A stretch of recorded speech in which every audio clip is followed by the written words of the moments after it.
побачили перший корабль вдалечі, який просто на такій швидкості тулив на нас. Я був на той момент командир відділення ПЗРК. Моя робота була повітряний простір, щоб ворог там не прорвався з повітря. Мене було завжди чуть на всю частину, бо я завжди так кричав, що ви просто не представляєте цього. Думав, що мені це сниться, це все реально. Ну, що це сон і такого не може бути. Єдина людина серед цих орків, може ти мене колись побачиш, я тобі говорив, що я тебе буду пам'ятати. Я витягнув зубами йому зубочистку цю, а в стяжках є такий язичок. Якщо туди попасти, то стяжки можна чуть-чуть попускати. Там стояла буржуйка і кажуть, розтаплювайте. Ні спічок, ні тупора не дали, типа прикол потягнули з нас. Це був старий оскол. Оце де була вже сама жесть. Нас бриють наголо, одягають зековську форму. Роман, вітаю. Ви знаєте, що ви стали відомим на весь світ. Я кажу, чому? Тому що русський воєнний корабль туди і пішов, куди ви його послали. То він казав, що навіть на зоні вони чули, як в кожній камері лунають крики «Ура!». Крейсер Москва пішов на дно. Русський воєнний корабль. Іди. Ця фраза стала образом суспільного спротиву України. Але хто стоїть за цією фразою? Яка людина стоїть за цією фразою? Сьогодні в наших гостях Роман Грибов, учасник бойових дій, морський піхотинець та автор славнозвісної фрази про російський корабль. Бажаю Пане міцного. Роман, бажаю міцного. Як справи? Все добре. Зараз знаходжуся вдома, трохи підліковуюсь. Через 2 неділі повертаюся знову в стрій. Так як я не звільнився після полону, далі знаходжуся на військовій службі, а так все добре. Я сподіваюся, все в порядку. Я хотів би поговорити про службу, про військову службу, про ті часи до, скажімо так, до цієї фрази. Ми трошки на неї зробимо фокус. Наскільки я пам'ятаю, у тебе був контракт з АТО, зі Збройними силами, ще з часів АТО, з 18-го року, Так, правильно? Так. Як взагалі ти дійшов до цього? Як взагалі ти надумав підписати контракт? Давайте я розповім, чому я його підписав. До 18-го року моє життя було таке, можна сказати, розгульного розбишаки хлопчаки, який не міг зупинитися на чомусь одному. Ну, разношорстна в мене була така сфера діяльності. Я їй був діджеєм трохи, 3 роки я працював діджею в своєму маленькому містечку Золотоноша. Я був діджей номер 1, тому що в нас, крім мене, можна сказати, нормальних діджеїв і не було. Ми робили там круті вечірки, це мені подобалось, але це ви розумієте, це нічне життя. Було якесь сценічне ім'я? Діджей Ромео я був. Супер, нормально. Хоч був світовий такий діджей Ромео, ну я був місцевий діджей Ромео. Це мені дуже подобалось, але не дуже подобалось те, що це нічне життя. Це розгульне життя, по-перше. Це дуже багато дівочої уваги. Я не можу зупинитися, щоб стати нормальним сімейним чоловіком, по-перше.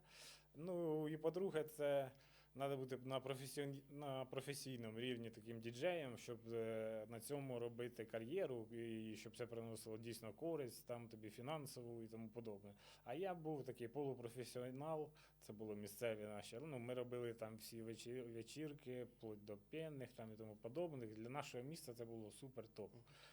Після цього ми з моїм товаришем, і в якого, можна сказати, і було цей заклад, це в нього була така піцерія, і була літня така площадка, на якій ми робили оцю дискотеку.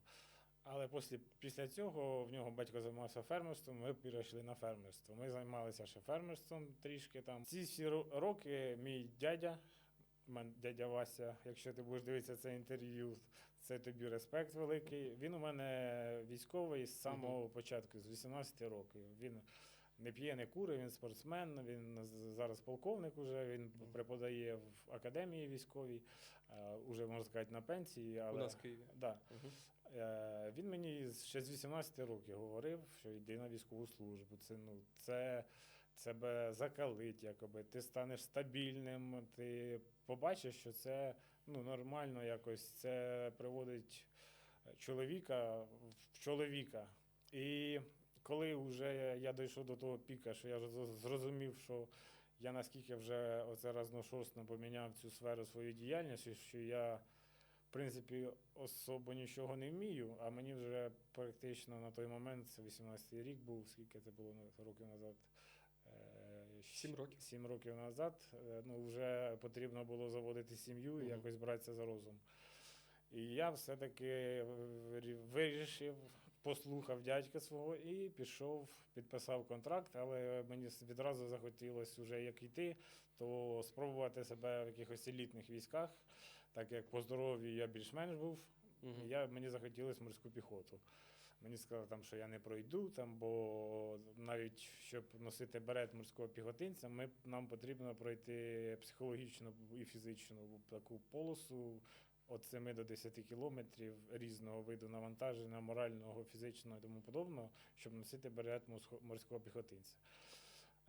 Я думав, звісно, що я умру на цій полосі, але є навіть відео на 1+1, коли у мене ніс розквашений, тому що в кінці цієї полоси там ще йде ринг. Після того, як ми пройшли 7 кілометрів, і тобі потрібно 2 минути устояти проти, можна там, майстер спорту або кандидат майстера спорту по боксу, який тебе мандулить, а ти просто ухиляєшся, і тобі треба не упасти, бо якщо ти упав, ти не здав. Ні, я можу упасти, встати, але головне, щоб ти не упав повністю. Без нокауту. Да.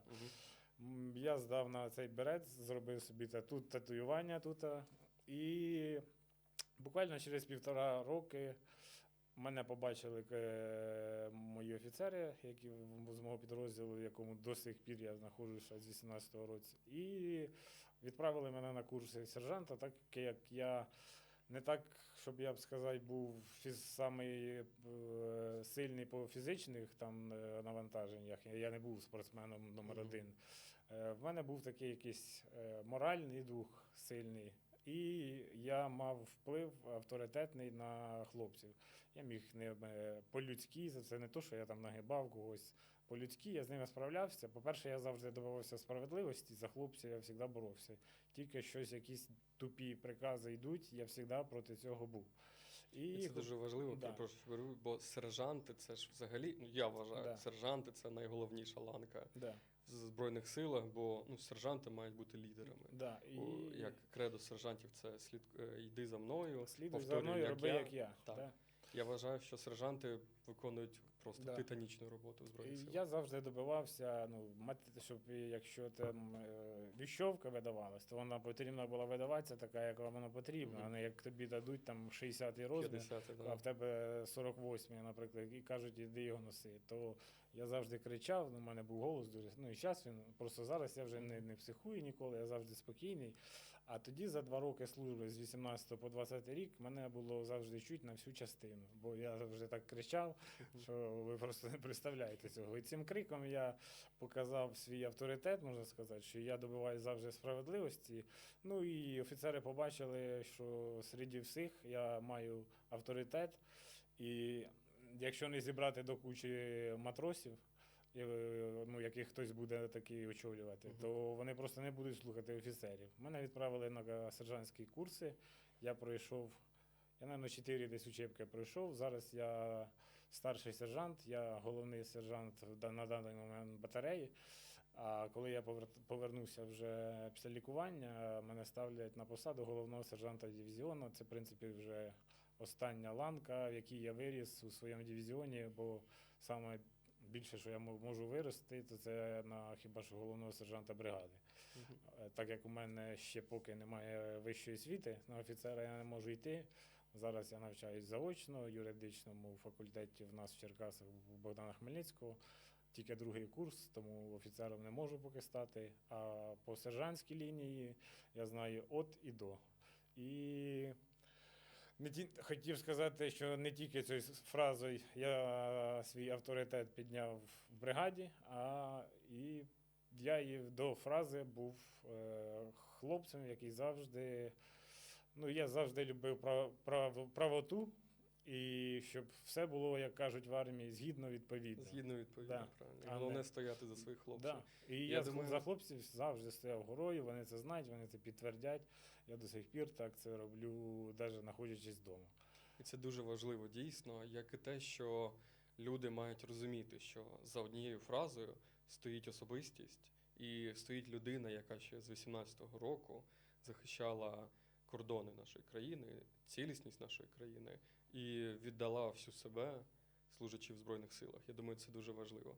Да, і так як це морська піхота, з 18-го року, десь до кінця 18-го, давайте беремо 19-й рік, коли я вже попав непосередньо в морську піхоту, бо я ще перед цим був в Дісні, в Ущепці, і коли вже був я в морській піхоті, то з 19-го року до 22-го року, до повномасштабного вторгнення, я вдома був, може там плюс-мінус місяців 9 за оцей весь період. Тому що в нас постійні були навчання. Ми кожного року, по півроку ми знаходились в АТО. Потім, коли ми поверталися з АТО, ми по 2 місяці були на полігонах на навчаннях. І ми навіть в частині були по місяцю, не більше. Тому що ми тільки приїхали в частину, там трохи розслабились, все, опять навчання, десь якісь полігони. І оце весь цей період до повномасштабки, до острова Зміїний, на якому я оказався перед Новим роком 22-го року. Це перша була моя туди командировка, можна сказати, така неофіційна. Це було як навчання, і нас прикомандирували на остров Зміїний. Як Рашка ця проводила навчання тоді на кордонах. По 200-300 чи по 300 тисяч вони тоді зганяли людей біля кордонів. А в нас були свої навчання в разі нападу там ворога, як ми діяти повинні. І нас прикомандирували на острів Зміїний, якоби на навчання. Але ці навчання були по 2 неділі. У нас такі ротації були. Нас на вертольотах туди доправляли на 2 неділі. І 2 неділі, я вам скажу, 2 дні побути на острові – це весело. 2 неділі на острові побути – це не дуже весело. Це море вокруг, оце шуміння того острова. Це 2 футбольних поля, це як взяти так обширно. А так це такий кусок скали, який я обійшов раз 100, мабуть, вокруг, тому що там реально, коли ще шторм, це просто можна зійти з ума, мобільна зв'язь там ловить через раз. Таке ми там займалися спортом, якось основна наша робота була це дежурство. Дежурство це було тоді як навчання. Я був на той момент командир відділення ПЗРК. Моя робота була повітряний простір, щоб ворог там не прорвався з повітря. Вертольоти, там, самольоти, істребітелі і тому подобне. Але це все було візуально, по навчальному, це ж ще не було ніякої повномасштабки. Тому ці тренування, я своїх хлопців ганяв, але не постійно ганяв, не кожного дня ганяв. А, звісно, коли приїжджала перевірка, тут одразу все, там должна була, в нас були ЗУ-23-2, ПЗРК відділення ЗУ, і хлопці там були з ДШК там ще зверху, і прикордонники були зверху на заставі, там де маяк знаходився. І коли приходила перевірка, то вони навіть докопувались до того, що ЗУшка стоїть не під тим градусом. Журнальчики, щоб обов'язково. Журнальчики, це підготовка. журнал про записування в журнал, там і оце. Заборона поодиночного купання була. Це просто, коли перевірка приїжджала, я навіть з тими полковниками, які приїжджав, я з ними так срався, говорю, ви серйозно? Навіщо воно треба, якщо ви кажете, будуть на нас нападати? То як я должен зараз, перед тим, як нападати, я должен журнал записати, так, зараз мої хлопці виходять на ту позицію, беруть з собою там те-то, а нас вже там валять з усіх сторон, мені треба в журнал же по-любому записати, бо як же я не запишу в журнал? Це взагалі, ви здіваєтесь? Нічого, ми ж скоро на електронне перейдемо, там все буде добре. І як перейшли? І тому я до чого вів, що до Нового року я пробув на острові Зміїний місяць, так як другу ротацію там мого побратима сталася домашня така біда, і він попросив мене залишити ще на 2 неділі, так як кожні 2 неділі нас там міняли. Я говорю, з тебе могорич, я пробуду ще 2 неділі. З жінкою своєю я познайомився буквально 3 місяці до того, як я прибув на цей остров Зміїний. І ми, можна сказати, це в телефонному режимі постійно там, то де Starlink, вже якийсь Starlink. Starlinkів тоді не було, в нас були ці такі, ми купляли, як вони називаються, підсилювачі зв'язку. Мгм. Такі антени виставлялися, і тоді можна було вже нормально по мобільному зв'язку спілкуватися. І ми оце спілкувалися, ми тільки познайомились, і вона мене не бачила опять хто зна скільки, я їй показую тільки постійно море, де я кажу, море. Ну, це мав бути дуже серйозним Магарич, якщо так тільки І знайомилися. перед Новим роком, десь 30-го числа, мене поміняли, я приїхав в частину. Купую квитки, тоді було 4 вихідних на Різдво, 5, 6, 7, 8, якось тоді випало, що 4 зробили вихідних в країні. Мгм. Я куплю, бо я тоді ще не мав авто, їздив на потягі, бо моя частина знаходилась в Дачному. Із Одеси я взяв на Золотоношу вже квиток. 4 числа ввечері в нас шикування. Тут командир каже, потрібно завтра на ранок, в 5 утра, срочно відділення ПЗРК на остров Зміїний, підсилення, бо там опять навчання, типа, срочно. Ну, кажу, я вже був, кажу, я нікуди ж не поїду. Там. Я кажу, білети вже купив. А оказалось, серед бригади моє відділення ПЗРК залишилось тільки одне, бо всіх розкидали по якихось там Мгм. частинах, теж кудись порекомандували, то в Болград, то ще кудись, і одне відділення. Я говорю, я не поїду, ви здіваєтесь, кажу, моя дружина, ну ще не дружина, ще дівчина, вона мене чекає, там уже готовиться. Я все говорю, у мене зуби, я беру цей запис хворих, чи як там, журнал запису, Мгм. кажу, я йду в санчасть. Мгм. Доходжу вже до санчасті, прямо до дверей, можна сказати, доходжу, споминаю слова свого комбата, та мені ж прилетить, розвертаюся, мені стало його жалко, Мгм. розвертаюсь, іду, кажу, ну тільки через 10 днів ви мене не поміняєте, я вам не знаю, що я зроблю. І 5 числа я вирушаю на остров Зміїний, до моменту повномасштабного вторгнення я там і залишаюся. Ну, це класична історія, коли на 2-3 дні поїдь, там поміняють, там все є, і сиди там 30 днів потім. Да. Але, на жаль, дійсно така ситуація, що людей не вистачає.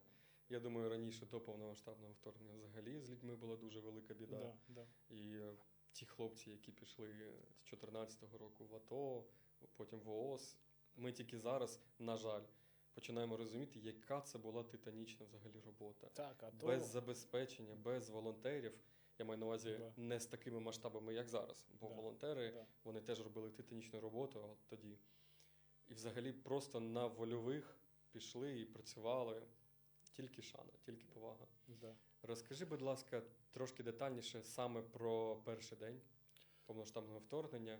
Я розумію, що це питання вже, мабуть, Да. дуже часто Ну, я лунало, але розкажи. Вкратце, бистро, ну не бистро не вийде, вкратце розказую.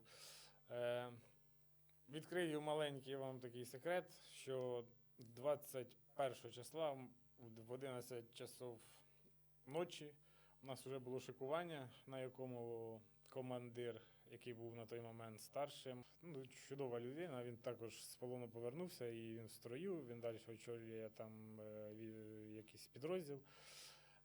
Він нас построїв і сказав, що може бути повномасштабне вторгнення, може бути особливо перший удар на нас, на остров Зміїний, так як будуть кораблі виходити, і вони всі будуть йти на нас. І ви розумієте, що на нашому острові озброєння протикорабельного немає зовсім.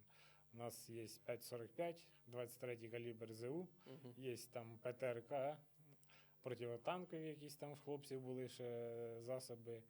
І прикордонників там Бог, я знаю, що в них було теж якісь кулемети. Ну, це майже нічого. Абсолютно нічого. І ми одразу стояли, обговорювали, ну, що ми будемо робити в разі нападу. Ми одразу здаємося, чи ми стоїмо до останнього. Всі сказали, що ніхто не здається, але потім прийшла ще одна інформація, що є варіант, що нас зранку будуть евакуювати з Мгм. острова усіх. Ми вже зібрали всі речі, ми були всі вже з чемоданами, можна Це сказати. було 22-го. Це вже було це вже 12 часов ночі Мгм. після шикування. Ми почали збирати речі. Всі полягали спати, ждали ранку, що нас будуть евакуювати. В третій ночі 22-го ми підняли всі по бойовій тривогі. Мгм. Так як пішла інформація, що в море зайшли вже бойові кораблі орків. Ми всі зайняли всі свої позиції, але можна сказати, всі з віщами, все одно на позиції, але вещі з собою вже побрали, бо спочатку пішла інформація, що нас будуть евакуювати кораблем. Потім ми поняли, що кораблем не зможуть евакуювати, так як пірс, до якого корабель підходить, до цього, коли були ротації, був сильний шторм, і в нас був такий корабель, Балта, може знаєте, був Балта, великий такий корабель. Він при цьому штормі він трохи розтрощив цей пірс, і з корабля нереально було навіть туди вже і переходити навіть так. Ну, кораблю не було як підійти до пірсу. Тому сказали, що буде евакуація з вертольотів. Ми всі позносили речі туди поближче до вертольотної площадки і зайняли всі свої позиції. Я з відділенням ПЗРК зайняв разом з відділенням ЗУ, так як старший над нами був лейтенант Закаблук, це іменно старший над 13 чоловіками, які з мого підрозділу, з мого дивізіону були. Я, можна сказати, був його зам. Я 2 відділеннями ПЗРК, а він ЗУ займався. Він був на нижній точці ЗУ, я був на верхній точці ЗУ із ПЗРКшниками. І о 4 ранку ми побачили вже сигнальні ракети, випустили наші про бідствіє, ну, що вже сигнал СОС.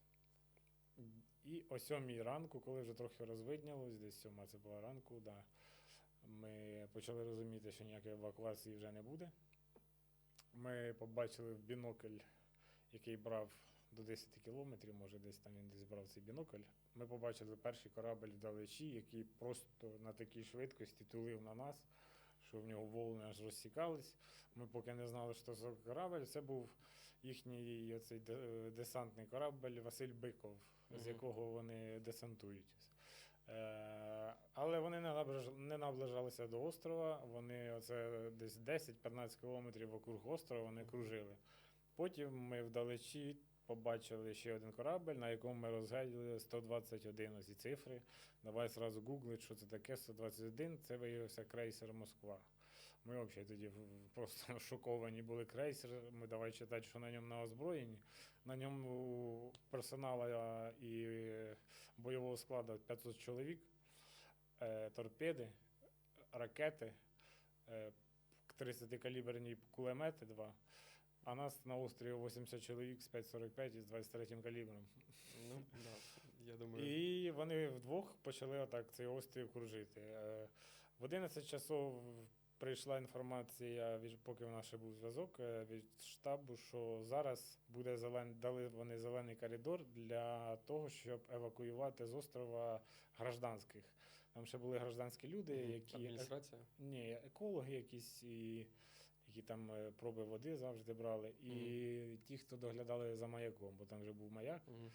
І для них зробили зелений коридор, підійшли наші такі катерки. І тільки наші катерки з'явились на горизонті, буквально ми навіть не зрозуміли, як так швидко із-за острова виходить цей крейсер Москва. Це така дура, яка була завбільшки, як острів. І це просто навіть було, отак на нього дивишся, і аж мандраж такий, ну, що ми розуміємо, що нам просто торба буде. Нам сказали, що ми можемо разом з гражданськими евакуюватися, ми ложимо зброю, все ложимо. Це орки сказали так. І ми маємо право також з ними поїхати. Але ніхто не згодився, ми залишились на своїх містах. Тільки гражданських забрали. По нас одразу 2 черги прийшло 30-каліберних пушок з крейсера Москва. Чому вони до цього не наближались? Бо вони зрозуміли, що на острові немає нічого, що може нанести їм якоїсь шкоди. По-перше, вже почала їхня розвідка працювати, і безпілотна, і яка хоче. І вони вже наблизилися, що вони не боялися. Крейсер Москва зайняв десь 1,5 кілометра позицію від острова. І через 1,5 години нас жорстко почала пулити їхня авіація. Десь до 10 авіабомб було скинуто Су-34, а ви розумієте, що це кусок скали. Ну, да, і кожна авіабомба, коли прилітає, це наскільки ехо, по-перше, страшне. Кожен раз в тебе глуше. Ну, я думаю, те, що в нас там офіційно навіть воно не затверджено ніде, що в нас там, може, просто написано, що акуробаротравма, да. Але вона не одна була, тому що кожний цей авіаудар, Це просто Він постійно накладався один на уші інший. закладаються, да, в глазах темніє. Але якось я навіть не знаю як. Ми всі залишились живі після цих авіаударів, тому що на острові сховатися не було особо де. У нас були такі ущелля в скалі невеличкі, ми розсипалися всі хто де. Прикордонники були зверху, ми навіть не встигли до них добігти, в них був такий міні-бункер. А вони в основному гатили заставу і маяк, щоб повністю обрубати нас зв'язок, щоб в нас не було ніякого зв'язку. І коли ще такий був більш-менш зв'язок, це було десь 4 ранку, коли ми вже всі знизу перейшли там наверх, такий подвальчик був, типа, нас там більшість була. То старший з острова зв'язався з командуванням і попросив підтримки, ну, хоч якоїсь підтримки протикорабельної. Ми будемо відбиватися від десантів, ну там, що вони будуть десантуватися, ми б їх перебили всіх би, тому що у нас вигідна позиція для десантування. Звичайно. А протикорабельно у нас немає нічого. Нам сказали тільки єдине: тримайтесь, хлопці. І тоді старший на острова цьому сказав: дякую вам за службу, і чуть ли не послав їх, і виключився. І тоді у нас обрубався зв'язок повністю. І в 5 годині вечора ми побачили вдалечі 2 їхніх оцих десантних катера, Мгм. з якими вони наблизилися до нас. Вони включили в грамофон ще раз оцю фразу, яку ми чули вже з самого ранку: «Это русский военный корабль, мы предлагаем вам сдаться, если вы там не сдадитесь, по вас будет нанесен авіаудар». А перед цим взагалі була там ще повніша така запись, де вони нам предлагали роботу, коротше, там Мгм. добрі місця, Вербували. там тому подобне, там, коротше, там ціла така була 3-минутна запись. І ми всі разом вирішили, ну, в нас немає другого виходу, що ж нам тут лягати як м'ясо. Ми почали всі потроху виходити на пірс. Вони нас поскладали на пірс, тоді було мінусова температура, це було море, щоб ви розуміли, і пірс був желізний. Ми Мгм. одіті були в чому хто що міг, тому що по дорозі ми скидали з себе каски, броніки, і просто були в кітелях, там в курточках, в штанах, хто успів, штани підіть, хто не успів. І з 5 вечора ми в такому положенні, мордою в пол, На залізному пірсі, на да? залізному пірсі лежали до 4 ранку. У мене вже одмерзло не тільки там в кістках, а кісткові, ті навіть мозги, мабуть, я вже почувствував, як вони вже в мене поодморажувались просто всі. Про що ти думав протягом цього часу? Я думав, що мені це сниться, це все реально. Ну, що це сон і такого не може бути. Мгм. Плюс перед цим, на протязі дня до обіду, я забув сказати за своїх рідних, я созванювався зранку, я вже набрав своїм рідним і сказав, що в нас почалась повномасштабка. Я буду на зв'язок, кажу, виходить, коли там в мене буде час. Тому що кожен раз, коли хтось з нас дзвонив, починалася либо їхня авіація бушувати вокруг нас, либо ще щось. І останній раз я позвонив мамі, кажу: ма, все добре, тримайся. Там, вона каже: ти ж на острові, як ви оттуда що ви там робите взагалі? Як ви оттуда до нас попадете? Кажу, все буде добре, ма, не переживай, ми відіб'ємось. А я вже бачу, як ракети летять по всій Україні. Мгм. Мені за своїх, якби вже було просто страшно. Ну, як мені захистити своїх, як нам попасти на сушу? Ми на острові, 40 кілометрів ближайший до материк. На вимашки ми явно туди не допливемо. Ну, На лодок у нас нема ніяких. Я переживав за це, ще теж добре. І коли ми пропали з зв'язку, коли ми вже лежали на пірсі, наші телефони, вони в нас позабирали телефони і отак ще й положили напроти кожного. І ми чули, як в кожного розриваються телефони, бо вони не повиключали, просто по 150 тисяч дзвонків до кожного дзвонили. Це просто тебе так напрягає, ти хочеш сказати, що ну, хоч що-небудь хочеш сказати, як ви там і тому подобне. Нас захватувала їхня еліта, можна сказати. Це були парні, які не очікували, по-перше, що у нас там 80 чоловік, бо до них інформація дійшла, що на острові тільки 20. Мгм. По-друге, це були такі рекси, що в них у кожного були по 3 ствола. І ну, вони були в балаклавах, і там в кожного в обличчі видно було, що це ну, наскільки вже натреновані були ребята і професіональні, що в них кожна дія була чітко, згідно, відповідно, злагоджено, все працювало на дуже високому рівні. Але вони навіть оці рекси, в них було хоч трохи щось людяного, вони почали спочатку нас до кучі збирати, бо що побачили, що ми вже просто замерзли, ну, на нет. Збивати в кучки, потім вони там з домів почали стягувати одіяла, якісь там накривати нас одіялами. Бо то, що вони оце все время, поки ми лежали на пірсі, вони оглядали острів, так як ми перед цим понатикували везде ці таблички, міни.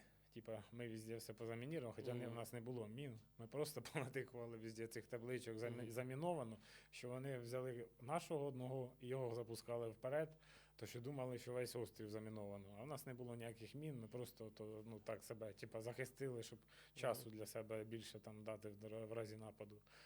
І потім десь в 4:30 ранку вони нас усіх скинули в один, ну як скинули, завели в один, там такі домики були, в яких ми жили. І вони нас завели в один домик, і там, де було, ми вже трохи зігрілись, навіть принесли нам похавати щось. Потім, ну вони, я б сказав, би, до нас ставились більш-менш адекватно. Ну, не так, як ви пси, там, як було далі, вже, коли я далі поїхав. А вони ну, з нами спілкувалися, дали поїсти, там, сигарети, туди-сюди. Але о 7 ранку до нас наблизився такий корабель «Шахтер», на якому був український прапор. Ми думали, що це наші. Але з другої сторони ми побачили російський прапор. І тут уже ці рекси почали нас стяжками зв'язувати руки, скотчем глаза, і з оцього пірса скидати у таку лодку, бо то, що їхній корабель не міг підійти до пірса, і вони з лодки переправляли на корабель. І нас всіх переправили на цей корабель в таку каютку, де ми отак друг біля друга було, і де градусів було 50, мабуть, тепла, що ми просто, коли цей вертухай від нас уходив, ми дихали ну, по очереді у витяжку, яка там була така дирка витяжка, тому що не було реально навіть чим дихати. Ми собі там послабили зубами друг другу ці стяжки, бо вже руки оніміли на нет. І під вечір він там одного нашого розв'язав, дав бутилку води, запустив по кругу, щоб хоч по глотку води. За туалет я взагалі мовчу, бо ми наскільки перемерзли, адреналіну цей, що воно якоби ти хочеш помаленькому, а ти, ну, ти навіть не можеш настроїтися на це. Ну, воно хочеться тобі, ну, перехочеться, можна сказати так. І ми так йшли десь, я не знаю, в нас вже ні часу не було, не все. У нас часи позабирали, ж телефони позабирали, всі документи позабирали. Ну і не говорили, скільки я там годин, бо ніхто з нами і не балакав, він просто ходив ножом, тільки отак перед нами тикав. І під ранок ми прибуваємо в Севастополь. Ми, оказується, йшли десь годин 12. Оце з острова Зміїний ми йшли до Севастополя годин 12, де нам кажуть, зараз спокійно, ми вас розв'язуємо, ви виходите вообще без суєти, не треба там, типа, як вони нам скажуть, що, типа, смотреть вниз там, і руки назад, не треба нічого этого делать, спокійно виходите. І там стоять 3 автобуси, Одеса, Севастополь написано, куча журналістів, і оце ж тоді ми перший раз чуємо, до нас біжать журналісти і кажуть, ви знаєте, що вчора ваш президент сказав, що всі хлопці на острові Зміїний загинули. Як вам ця інформація? Якщо ви всі ось живі, здорові, ми такі красавчики, ми вас ось прийняли тут з хлібом і сіллю. Як вже ваші там родичі? Ну, ми думаємо, що ми зараз знімемо ролик, воно дойде до ваших родичів, бо ми думаємо, що вони переживають вже там. Але ну, потім, коли вже з полону я повернувся, що ця інформація до України не могла доходити, бо потім вже в нас почалось, що все обрубали повністю з російськими каналами, і щоб ніде ніхто ж не бачив ніяку інформацію. Мої рідні мене шукали через русський, все одно там через, як вони називають, VPN не заходили там і шукали через ці всі сайти, щоб десь мене хоч побачити. І ми прибули в Севастополь. В Севастополі, поки журналісти були, нас зустріли, все було так гарно, добре, ми були розв'язані, ми там сиділи в автобусі, є там некоторі відео можна знайти, де в мене ще інтерв'ю брали, там, як там з тобою, та говорю, все нормально, головне додому зараз попасти, щоб мені. Та зараз, каже, вас ось там допитають і ви йдете додому. І нас везуть на вулицю Героїв Севастополя 11 це бивша корабельна академія. Там, де стояли їхні підводні лодки там і тому подобне, ми бачили це з вікна. І вони цю академію перероблюють у такий, як губа у нас називається, вона, Мгм. як це сказати? Гауптвахт. Гаубвахта, да. Вони роблять такі, варять рамки. Як карцер, грубо говоря. Да. І ми бачимо взагалі ребят, які ходять з шевроном Беркута там. М, Знайомі. Да, знайомі лиця, Мгм. які за нами там присматривали. Ну, там були ще райські умови. Нас держали там 10 днів. Це була показова така, перший полон, можна сказати, показовий. Туди Красний Хрест цей приїжджав, Мгм. який якоби нам допомагає завжди. Але цей Червоний Хрест ми не бачили ніде, крім цього Криму. Вони ніякі їхні оці всі домовленості, що там вони з полоненими спілкуються, не діють ніде абсолютно. Це Не провірено. підтримується, так? Не підтримується. Провірено на мені, на всіх хлопців, які подовше посиділи в полоні. Мгм. Ніхто з них нічим не допомагає полоненим. Нема ніякого вообще спілкування з Червоним Хрестом у Росії. І після Криму ми бачимо з вікна автобуси знову. Мгм. Ми кожного дня ж питаємо, коли ми додому, коли ми додому. ФСБ нам каже, там, щас, запрашую, ви додому. Ну, їдете домой, їдете домой. Ми збираємо речі, йдемо, сідаємо в ці автобуси, їдемо. Ностальгія така по серпантину, Крим. Так, Крим уже не тот, я вам скажу, був людей мало, але все одно там йшла стройка, там ну, народ живе. Трошки назад повернемось Мгм. за цю людину. Я її завжди пам'ятаю, цю людину, і це єдина людина серед цих орків. Може, ти мене колись побачиш, я тобі говорив, що я тебе буду пам'ятати. Яка на свій страх і ризик почула, що я з Черкаської області, підійшла до мене і сказала, завтра я прийду з зошитом, в якому буде лежати кусочок бумажки і ручка. Ми зайдемо в сіру зону, де не видно камер, і ти напишеш номер телефону, який ти пам'ятаєш. Я позвоню твоїй, там, кого ти пам'ятаєш. Я пам'ятав тільки мамин номер, бо це був колись мій номер, я тільки цей номер і пам'ятав.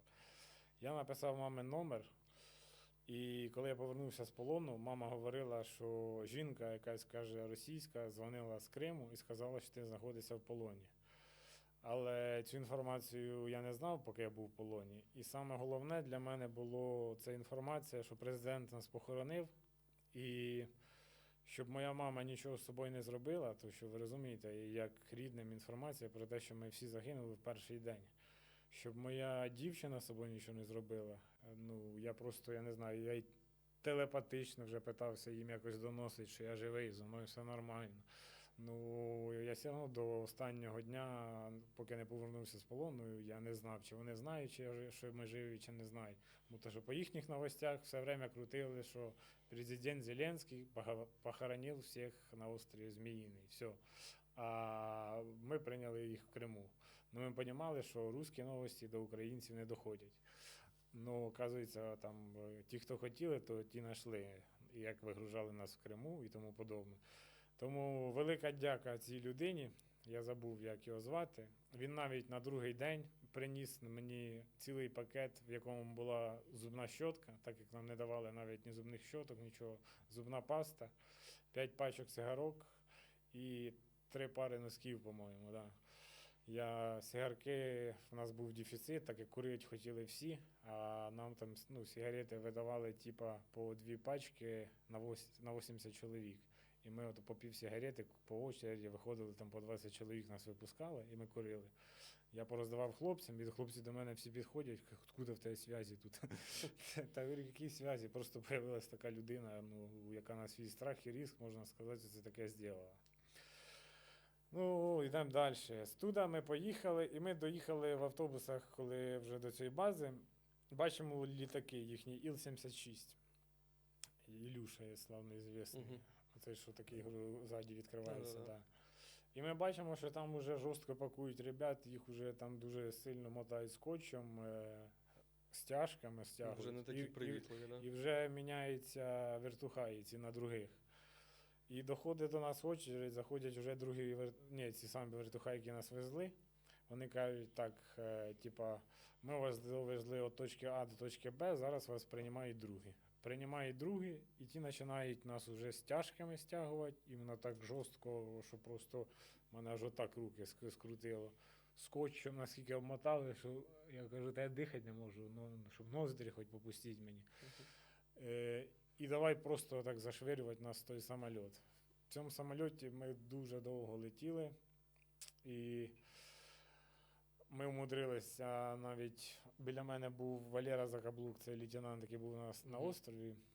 Він каже, скотч, то само собою ми отак друг другу якось там плечем трохи освободили, щоб ми могли голову піднімати і бачити, чи день, чи ніч зараз, де ми летимо, хоч по часу орієнтуватися, бо то, що ми просто постійно зв'язані, з руками зв'язаними, і летимо, на шум, це гам, летимо, Бог його знає, куди ми летимо. А в нього була отута зубочистка в кармані. Я витягнув зубами йому зубочистку цю, а в стяжках є такий язичок. Якщо туди попасти, то стяжки можна чуть-чуть попускати. І ми отак оцією зубочисткою, не зубочисткою, а скрепка желізна. Цією скрепкою друг другу попускали собі самі, поки вони там не бачили, бо то, що в некоторих вже отакі руки поопухали з-за цих стяжок. І хоч руки були свободні. І ми отак там краєм глаза бачили, чи це день, чи ніч. Ми вилетіли ніч, день, і під вечір ми прилетіли і чуємо, що це Курська область. Ми вже в Курську. З Курська нас мигалки бачимо, оттуда нас вишвирюють, закидують в автозаки, що возить цих зеків. Ми ще їдемо години 3 і чувствуємо по ногах, що у нас вже пальці відмерзають. Ми думали, що ми вже десь на севері. Такий холод почався бешений просто. Ми приїжджаємо, потім це стало відомо, що ми були Шебекіно, по-моєму. Якесь Шебекіно, коротше, я пам'ятаю посілок цей Шебекіно. Це були такі тимчасові палаточні лагеря. Ми попали якраз мороз мінус 20. Вони нас 4 години держали на корточках, отак, поки кожного опять допрашували. В них ця процедура постійно проходить. Допроси. З нами вже були на той момент спасателі, капелан наш, які були на другий день послані на остров Зміїний по наші трупи. Спасателі Сапфір одеський, капелан один з нашої частини, священник, отець Василій Верозуб, який теж всі вони повернулися з полону, і ще один капелан. Вони також, якраз біля мене сидів капелан, біля мене Василій Верозуб сидів на корточках, я чую, він каже, ви що, я святой отець, що ви творите? Він балакав по-українськи, він їх чорти прокляті, він не боявся їх, він був красава, також тобі вітання, як побачиш. Це людина, дійсно, від якої, таке воно... Аж дух піднімався, так? Да, він неоднократно нам піднімав цей дух. І в цих тимчасових палатках ми жили, я лічно жив днів 5. Перший день вони нам кинули отаке бревно, яке було льодом покрито. Там стояла буржуйка і кажуть, розтаплювайте. Ні спічок, ні тупора не дали, прикол потягнули з нас.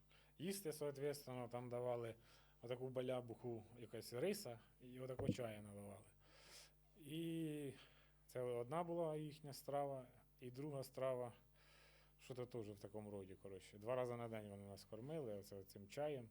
Потім, наконець-то, вони нам на другий день вже по одному чоловіку з палатки брали і відправляли там на дрова рубати, щоб ми могли хоча б розтаплювати. Тому що в тій палатці, представляєте, палатка, просто гола палатка, мінус 20 на дворі.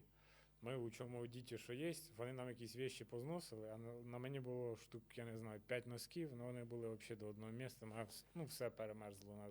Ми перемерзли на острові, ми тут замерзли, але ні вже. І опять ці допроси, одні ті самі, хто ти, де ти в АТО участвував, їх постійно інтересувало АТО, де ти був до АТО, коротше. Якщо ти стрілок, то тебе взагалі там допрашують тренінг. Слава Богу, що я був командир відділення ПЗРК, кажу, моя головна робота авіація, кажу, ваша авіація в АТО не долітала. Значить, гарно робили роботу. І після цих 5 днів нас знову грузять, ми знову думаємо, що це ми їдемо додому, Але це знову оказалось не додому. Ми їдемо в Білгородську область, ну це потім також ми це узнали. Це була зона строгого режиму, це був старий Оскол. Оце де була вже сама жесть. Нас бриють наголо, одягають зековську форму, кидають. Перший день я пробув в карцері, в підвалі, сам з крисами мокрий, бо то, що вони оце побрили, швидко закинули в душ, оділи на тебе оцю робу. Я оце мокрий, сам сижу в тому карцері, опять думаю, що це мені все сниться. Ну, думаю, ну як таке може бути? Ну хіба це зо мною, за що? Взагалі, я не розумію, ну як так? І не знаю, що буде далі, по-перше. Їсти хочеться. Типа хотів прилягти там, бо там була батарея. Тільки я пішов туди до цієї шконки. Тут уже чую, встать, сядь за стол. Типа лягать до 10 вечора там не можна. У них режим 6 ранку, ми жили по режиму зони цієї. Зеків там практично не було, там зеки були тільки ті, що розвозили їжу. А так були, це чисто зона перероблена для полонених. Але ми жили по правилам їхньої зони. З 6 ранку до 10 вечора ми жили по розпорядку. Шмон, прогулки, натравлювання собак, відпрацювання вертухаїв, оцих, що там присматрюють ну, на зеках, там, отрабатування фізичних, моральних там, і тому подобних різних тортур. Їжа була хуже навіть, чим у цьому Шебекіну. Це були, сама була для нас це найкраща їжа, це оцей хліб, там чорний кусок хліба давався такий товстий. І хто не доїдає хліб, цей зек ходив, собирав його по всіх оцих, як назвати, хатах. Камерах, да. Бо я вже по зоновськи балакаю. Так як нашу зону назвали показовою, бо ми між собою домовились, що щоб нас лишній раз не задовбували, ми повинні виконувати чітко всі вказівки, які вони кажуть. Якщо бігом, біжимо бігом, якщо стать там шире, сталі шире, руки розставили, вони тебе тоді лишній раз не задрачують. Коли вони заходять, ти дивишся вниз, поки він тобі аж не скаже, там можеш смотрети на мене. Тоді тебе ніхто не б'є, ніхто тебе не задрачує лишній раз. І нас назвали показовими, бо ми все це чітко виповняли. У нас ніколи, нам навіть книжки почали видавати, щоб ми хоч щось читали. Бо в камері не було ні времени, опять же таки. Ми могли слухати тільки їхні новості. Либо вони могли на протяжении суток нам включити 20 пісень русських, включає гімн, на всю. І оце сутки крутить, ми кажемо, там прикрутіть, ви що здіваєте, ми вже уші закривали, а не учіть і слова. І по їжі. Їжа була, це, наприклад, така водичка із оцими обрізками, от, знаєте, з картошки обрізки чорні, оці такі обрізають, оце з оцими чорними обрізками, якоїсь кислої капусти.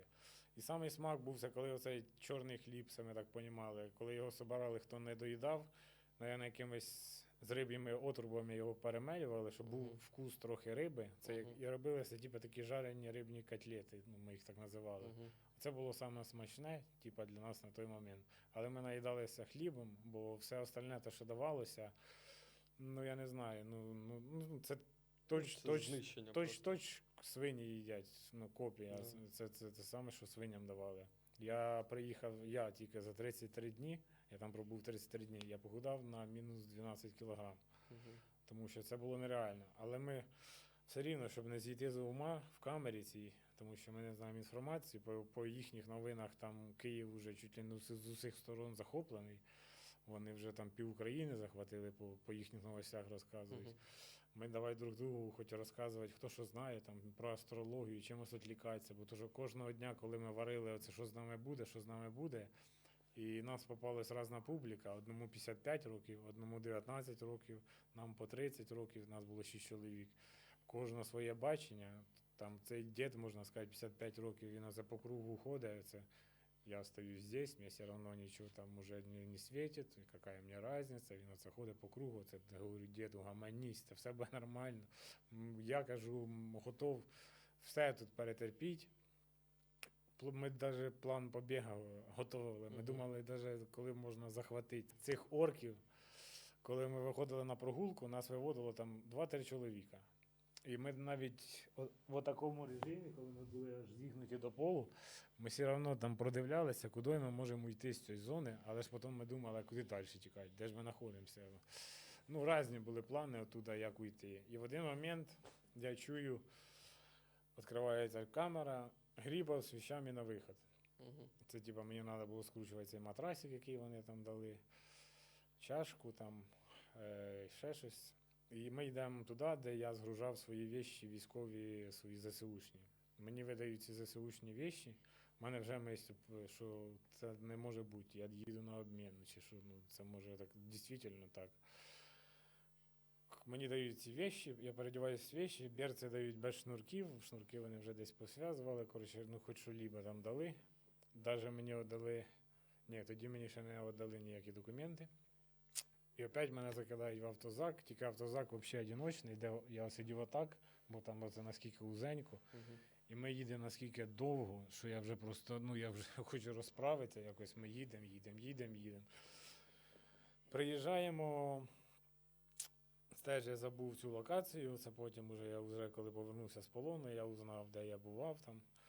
І нас закидають з пацанчиком, теж такий типу карцер, там де криси, там це підвальне приміщення, але ми через щель бачимо там внизу, що відбувається. Ми бачимо гражданських сумок багато. Мгм. І ми чуємо, що знайомі голоса, а це були голоса спасателів Сапфіра. І якийсь прапорщик, теж адекватний із цих орків, відкрив вікно, ми кажемо, дайте сигарету. Він каже, в камері не можна курити, ждіть, поки ви цього не вийдете. Ну, хоча б води. Води він нам кинув. Ми питаємо його, у нас на обмін? Він каже, ну, я думаю, 99%, що вас готують на обмін. Воно таке сразу полегшення, типу, фух, наконець-то. Нас там оце все оформляють, видають нам документи, я вже думаю, все, точно обмін. Мені навіть вернули банківську карточку, військовий квиток, паспорт, але ці орки, хочеться ж мені назвати правильним словом, ну не можна. А УБД моє вони просто пошматували при мені і викинули. Показово, да? Да. Мгм. І знову нас загружають в такий автозак, везуть до літака. Опять нас зв'язують жорстко, скотчем перематують, і опять в мене пропадає вообще думка про те, що обмін буде проходити. Бо нас вкидають прямо так в машину якусь, ну як мішки оце, і везуть часов 5, мабуть. Довозять до когось і починають, чую, така паніка, там якісь не наші крики. І я чую крики оцих, сука, звірів, бурятів. Мгм. І нас викидають до бурятів. І оце були 3 суток, це просто самих жахливих, які могли бути. Уже я тоді точно не вірив, що це обмін. Ці буряти, сразу тільки коли нас викинули з машини, вони нас ставлять на колені. По-перше, стволи ж до голови там підставляють, вас треба вбивати сразу. Там, коли якийсь росіянин каже, так, коротше, зараз ви їх зв'язуєте. І на мені береш, і на першому, бо я щось перший стояв збоку, показує, як зв'язувати.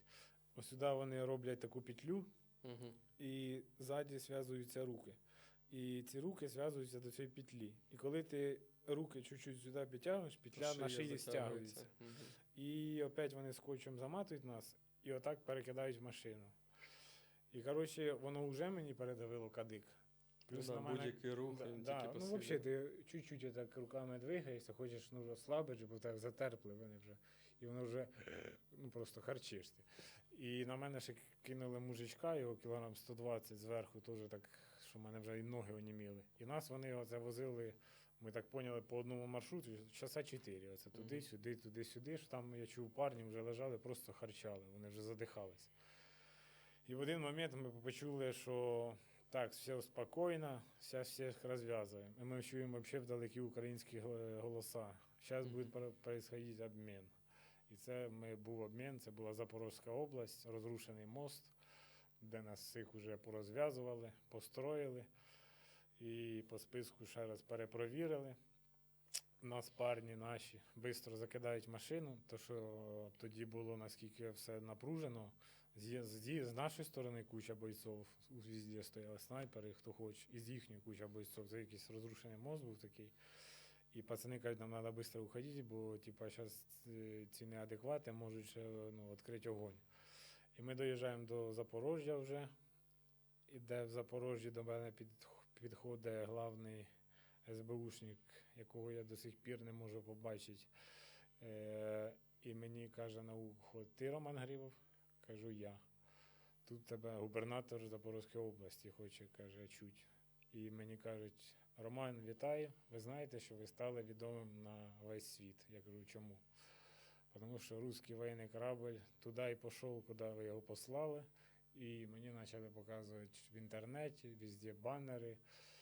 Я тоді ще не міг зібратися до кучі, який русський корабль, що взагалі произошло, бо то, що за цей місяць, наскільки було все адреналіну випущено, що я навіть не до уваги не прийняв, що тоді він був посланий. Він посланий був, ми розкажемо після війни, як він був посланий, щоб зараз ні з ким я не захотів опять в дискусію входити.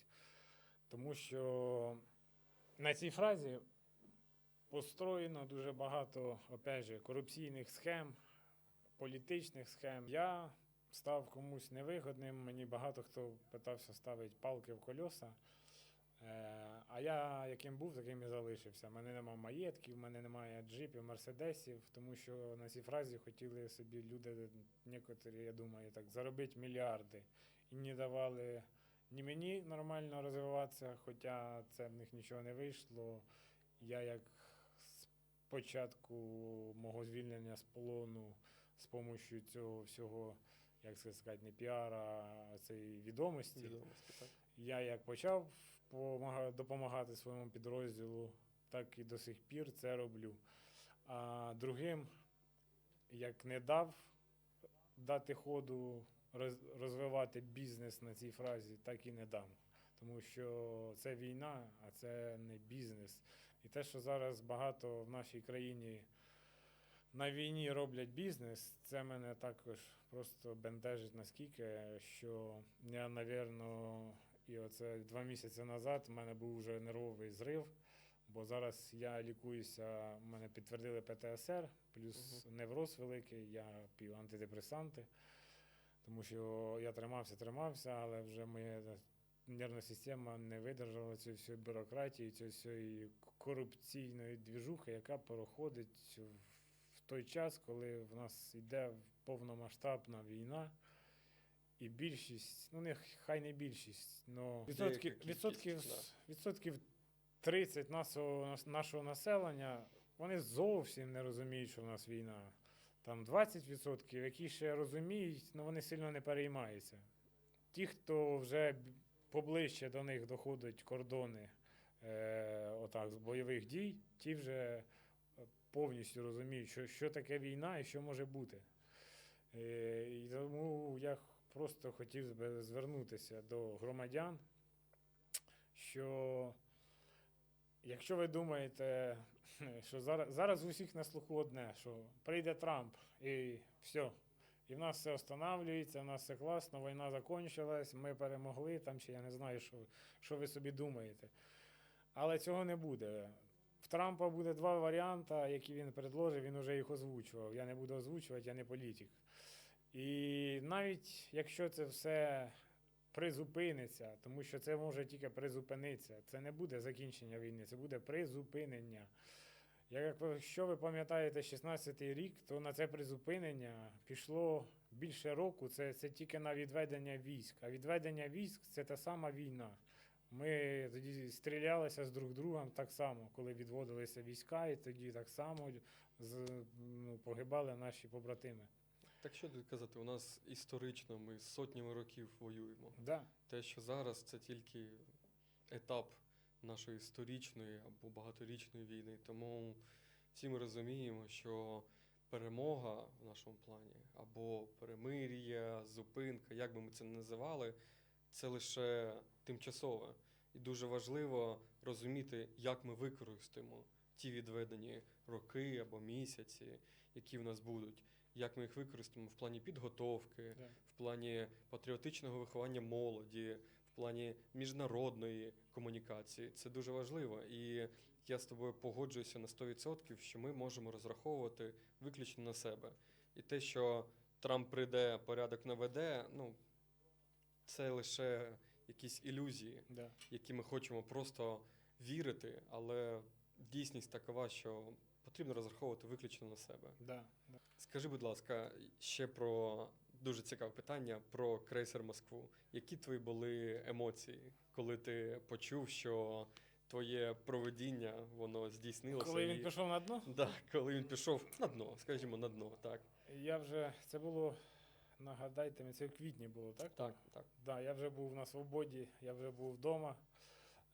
Коли там повернулись мої побратими, якраз, по-моєму, після того, як крейсер цей потопився, то він казав, що навіть на зоні вони чули, як в кожній камері лунають крики «Ура!». Крейсер Москва пішов на дно. А в мене це було просто, ну я не знаю, як здійснена сама моя найбажаніша мрія. Тому що це був наш ворог, якого ми не могли реально ніяк, нічим подолати, хоча нам це так хотілося. А і ще хочу одне сказати, що за те, що військові, я на них не ображаюся. Ті, хто говорять, що ми здалися там в полон, і це якось не дуже. А коли це оці наші диванні експерти говорять, та що ж вони там таке, вони здалися в полон, що ви їх робите героями? Мені б цікаво, як би ви себе повели в цій ситуації, коли проти вас, я не знаю, Україна проти Америки зараз би воювала, можна сказати би так, це острів зрівняти з тим крейсером Москвою. Це по-перше. По-друге, більша половина нас знову в строю, ми знову захищаємо свою батьківщину. Ми повернулися з полону, один тільки залишився ще наш побратим, який залишився в них до сих пір в полоні. А так, більшість з нас або повернулися з полону, або допомагають ветеранам, військовим, і тому, чи до якоїсь благодійності займаються. Ми всі зберегли свої життя і далі робимо справу на захист своєї батьківщини. А багато диванних експертів просто, я не знаю, як у вас язик може поворачуватися, казати таке, та вони здалися в полон, і взагалі за що їх можна там десь згадувати. Вони ж нічого такого не зробили. На жаль, є і такі люди. Так. Хотілося б ще запитати, ти казав про ветеранів, про підтримку. Наскільки я знаю, ти зараз займаєшся в тому числі і психологічною підтримкою бійців. Можливо, ти зможеш Я зараз сказати... проходжу практику на собі, можна сказати. Так. Мені порекомендували хорошого дуже психотерапевта, так як у мене ПТСР. І я думав, що воно на мене сильно там якось не впливає, але все рівно впливає. Тому що навіть ми працювали в неї світлотерапія, є така одна терапія, то виявляється, що ці сині мигалки, які тоді нас багато разів супроводжували, коли я був в полоні, вони на мене впливають. І ще багато чого впливає. І вона зараз зі мною працює, я бачу, як мені стає набагато краще. Що раніше, коли я комусь розповідав отак про полон, у мене якісь мандражі були, мені хотілося там плакати, тому якісь емоції непонятні були. Зараз я про це можу спокійно все розповідати. А тепер ми беремо ветеранів, тих, хто звільнилися зі служби, ті, хто дійсні військовослужбовці, які втратили кінцівки, які потребують протезування. Цих питань наскільки багато, і ви не представляєте, яка дуже мала кількість військових отримують допомогу, ту, яку показують людям. Ті, хто на слуху, тим і допомагають.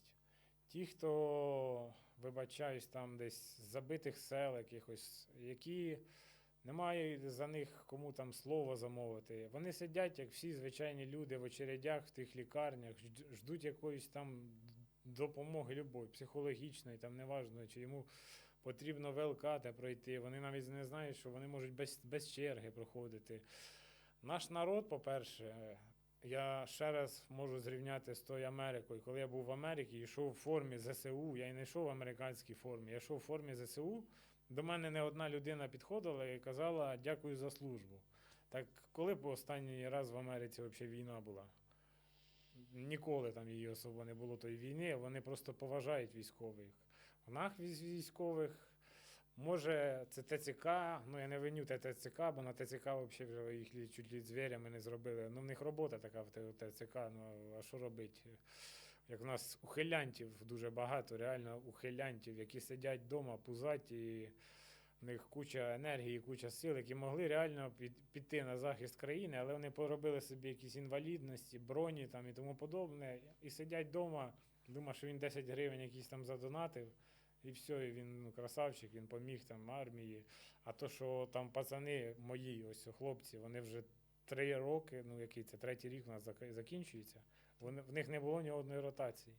Ні одної ротації. У мене хлопці сидять зараз по 3 місяці в окопах, я з ними по відеозв'язку набираюся, бо то, що я останнім часом займаюся, ну, я не сижу в окопах.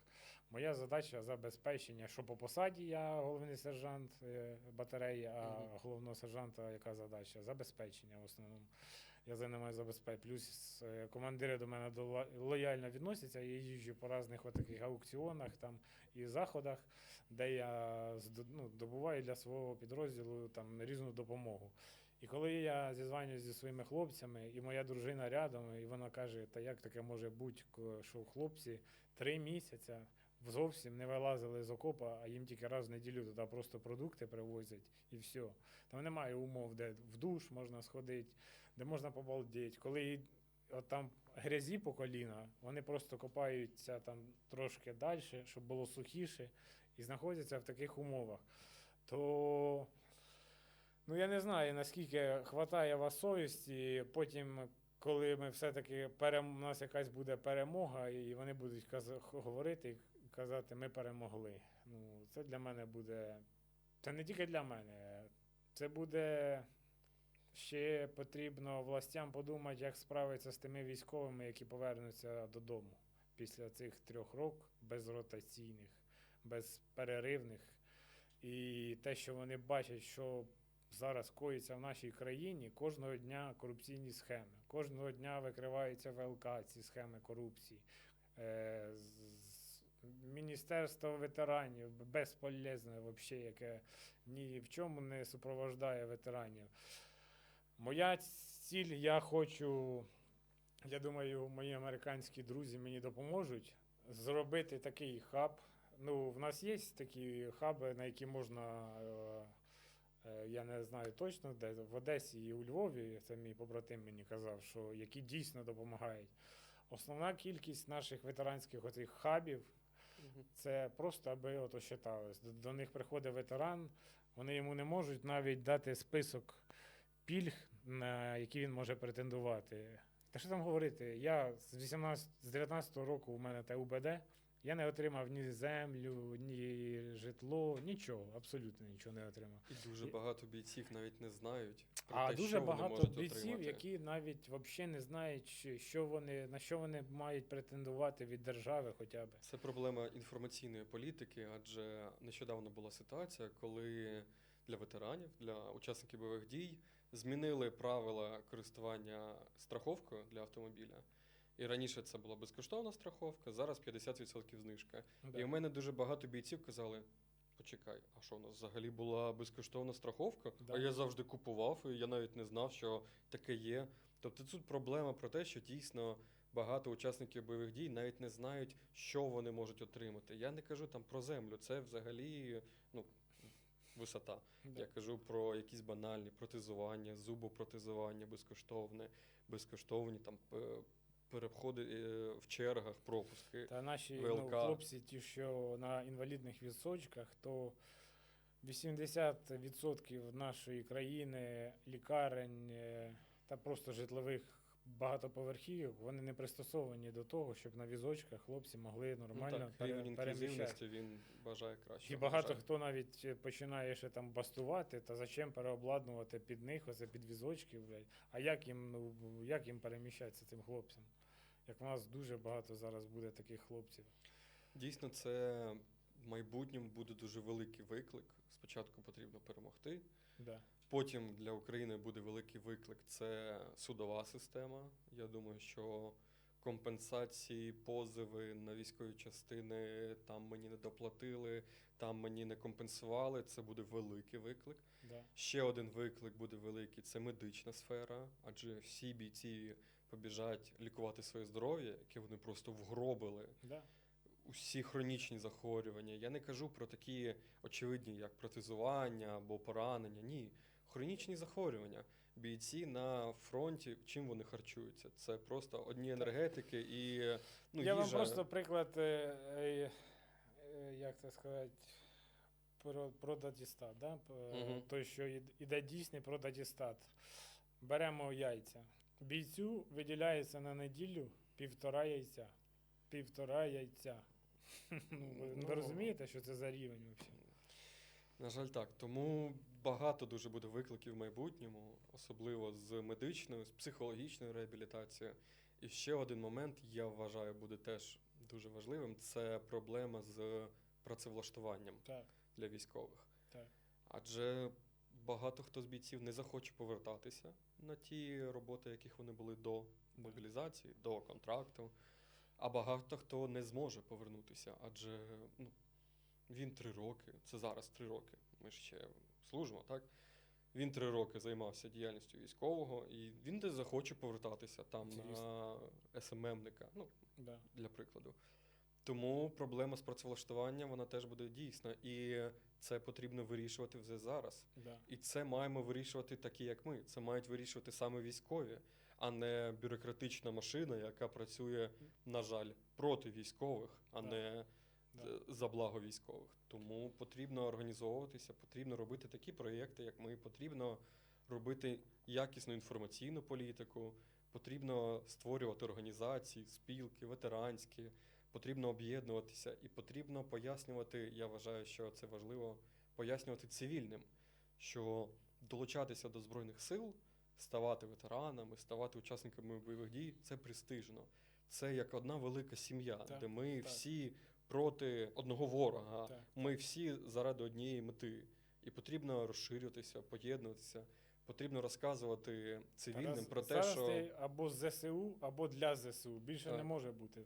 Так, потрібно пояснювати цивільним, що у ЗСУ ви не тільки штурмовики, Конечно. що на одного штурмовика, на одного піхотинця, скільки? 5-6 людей має бути в забезпеченні, Конечно, так? конечно. Бо одного штурмовика потрібно кормити, вдягати, нараховувати йому зарплату, відстоювати його права, відстоювати його морально-психологічний стан, довозити йому БК, довозити йому їжу, це все.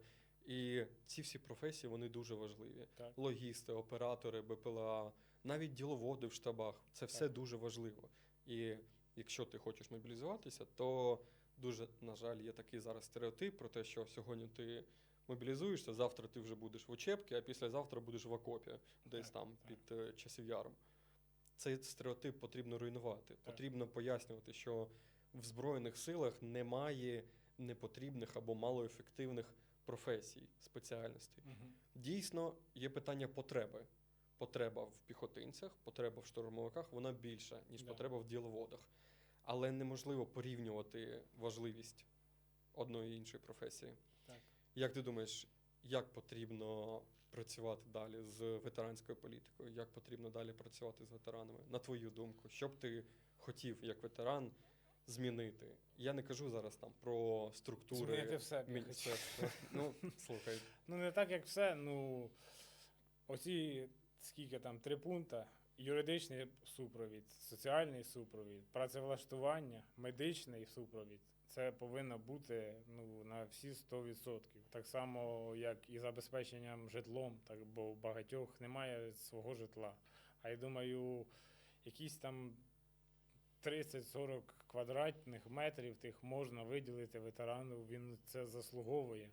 І держава таким чином вона буде заохочувати не тільки ветеранів, а вона буде і людям показувати, що військові потрібні, і вони потрібні державі, і вони виконують зараз місію не просто чиїсь інтереси вирішують, а вони захищають свою батьківщину, яка піклується за них і яка буде за них піклуватися в подальшому. І так само я хочу звернутися до звичайного гражданського народу. Майте більше поваги до військових. Вас нічого не затруднить, навіть якщо ви лишній раз постоїте в тій черзі, пропустите військового. Ми, чесне слово, ми вже устали вам дякувати за те, що ви задонатили там якусь певну суму. Ми вам дякуємо за це, що ви так допомагаєте, але чесно, ми Нам надоїло знімати оці всі віддяжки, що дякуємо за те, що там хтось зібрав нам на пікап. Ну, ми дякуємо за що? За те, що ми вас захищаємо. Ну, це якоби обов'язок кожного громадянина, який не знаходиться в Збройних силах України, зараз виділяти хоч якийсь там процент, який він може, там 5-10 гривень, я ж не говорю про якісь глобальні суми, нас мільйони, на оці донати. Я ніколи, ну, це мій другий збір, який я робив нещодавно.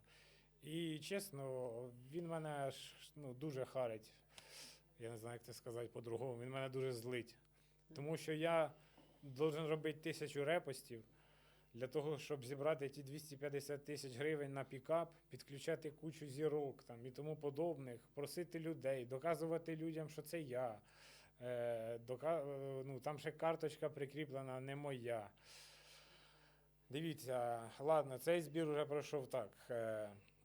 Пояснюю за машини. Ті хлопці, які знаходяться для яких я збираю на цей пікап, який нещодавно предоставили мені депутати Верховної Ради, він їде на напрямок Курахівським. На Курахівському напрямку машина – це як розходний вже настільки матеріал, що ви просто цього не розумієте. Більше місяця не живе. Зараз, це в кращому випадку. Та якого місяця? Зараз більшість їхніх FPV-дронів на оптоволокні, яке не бере зовсім наше РЕП. Машина виїхала, FPV-дрон клацає, тому що РЕП наш зовсім не бере цей FPV-дрон. Немає таких ні частот, нічого, тому що взяти FPV-дрон на оптоволокні, це потрібно перерізати там один дротик, щоб його зупинити. А яким образом це зробити в повітрі? Ті ще, що до цього вони дрони, зараз більшість дронів вони виготовлять на оптоволокні, яке РЕП-система наша не бачить і не зупиняє. Тому я буду проводити в подальшому збори. Я відкрию збір, якщо ви не довіряєте, якщо ви ще вірите мені, то я тепер буду відкривати банки лічно на себе. Монобанк, робити банку, і я буду на постійній основі збирати на машини своїм хлопцям, тому що я можу вам показувати відео, через скільки оця машина, дай Бог, щоб вона прослужила подовше, але це просто розходник, як вам поїсти, а хлопцям поїздити на машині. А ми, в свою чергу, прикріпимо внизу посилання на вже існуючу банку і на майбутні банки теж будемо максимально поширювати, бо дійсно донати навіть в 10 гривень, 15, неважливо суми, вони важливі своєю кількістю. Так. Неважлива така сума, як частота і як те, що він взагалі є. Останнє питання, яке б я хотів задати, це про те, можливо, ти щось би хотів сказати людям, те, що ти ще не сказав, можливо, про людей, які досі знаходяться в полоні, можливо, про свою сім'ю, про підтримку сімей взагалі для військовослужбовців. За сім'ю я взагалі забув, і тому я нагадаю, коли я повернувся з полону, я чесно, мені ще хуже стало на душі, коли я побачив свою маму, яка просто висохла і посивіла. Я побачив свою жінку, якої стало 40 кілограм. І я побачив і почув від других людей, скільки вони приклали зусиль для того, щоб мене дістати з полону. Вони подавали в усі структури. Добре, що це підхопили соцмережі. Добре, що мої друзі, з якими я колись там у нас була банда, вони також юридично допомагали, не забували, підтримували як могли. Але отакий період, коли хлопці знаходяться по 2 роки, по 3 роки, я хочу сказати вашим родичам, близьким, всім тим, хто жде своїх рідних з полону, не здаватися, чекати і максимально підтримуйте себе, я маю на увазі по здоров'ю, тому що все рівно ви колись дождетесь, ми всіх повернемо з полону. Я також завжди участвую в оцих всіх мітингах, які проходять в підтримку полонених. І ми всіх повернемо з полону, не переживайте за це. Звісно, саме болюче родичам тих, хто безвісті зниклий, тому що це невідома інформація, яка саме більше колить серце, коли ти не знаєш, чи твоя там дитина, чи твій батько, чи хто там брат, чи він загинув, чи він у полоні. І коли це ще роками триває, ця інформація невідома, то це на голову не налазить Це зовсім. нереально Це, просто. це просто треба триматися і вірити в себе, і вірити в ЗСУ. І вірити в нашу державу, і не розслаблятися. Головне, не розслабляйтесь. Не вірте нікому, ніякому Трампу, нікому, хто б вам не говорив, що це хтось зупинить. Це зупинимо тільки ми. Тільки ми єдиний наш народ сплочений, який був і показався в перші дні повномасштабної війни, коли дійсно був народ сплочений, кожен робив якусь справу. Ось так тільки зараз ми можемо зупинити ворога. Тому що, якщо ви не розумієте, то ворог перекриває вже Донецьку область. І він вже наближається до Дніпропетровської області. До неї залишилось небагато. Якщо він з такими темпами буде сунути, то він дойде і до Києва. І ніякий Трамп не поможе в цьому, якщо ми не будемо разом його боронити. А ми, в свою чергу, будемо в ЗСУ і для ЗСУ Так. допомагати. Дякую тобі за цю розмову. Дякую тобі тобі за дякую. твою службу.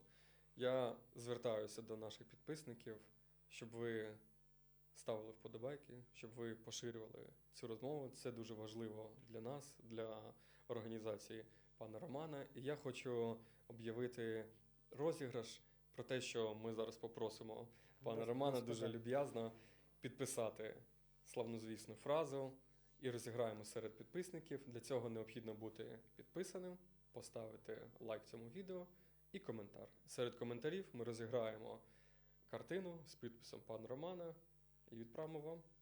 Дякую. Слава Україні! Героям слава!